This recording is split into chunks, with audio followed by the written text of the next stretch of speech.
Bu o'yinda o'rtoq, sendan zo'r o'yingani yo'q. Bilasan o'rtoq. Ertaga zo'r o'yin bor ekan. Katta pul o'ynar ekan. Tashkillashtiraymi?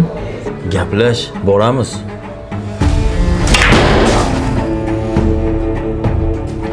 Yana o'ynaymizmi? Endi nima tikasan? Men mashina, men bu uy.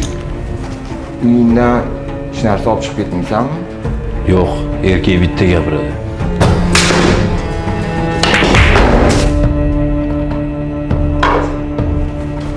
Partiya ukam. Uyam, mashina ham ketdi. Hozir sen bilan bolalar boradi. Hujjatlarni hammasini to'g'rilab bergin. Uydan oilam bilan onamni olib chiqaman, hamma hujjatlarni qilib beraman. Iye. Uydan hech narsa olib chiqib ketmayman deding-ku, erkak.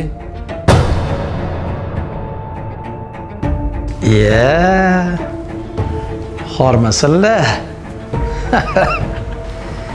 Butun shahar taniydigan professionalniy igrok sizni kuningiz shu yosh bolalarni yutishga qopdi-da. Shunchalik zo'r ekansiz. Qani bir qo'l o'ynaylik. Agar siz yutsangiz, hozirgi shu yutib olgan narsalaringizni 2 barobar qilib to'layman. Agar men yutsam, shu boladan yutgan narsalarini qaytarasiz va bilyard sportini qimorga aralashtirmaysan. Bo'ldi. Boshladik.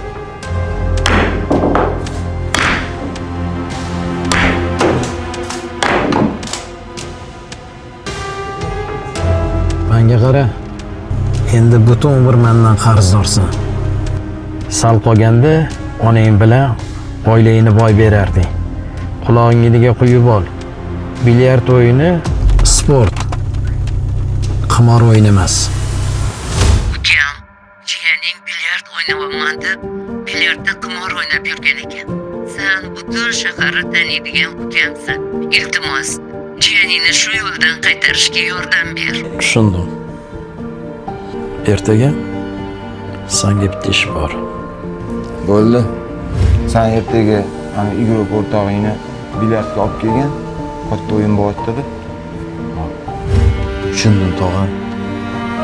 Rahmat sizga. Ikkinchi bu qimorli ko'chasiga yaqinlashmayman. So'z beraman.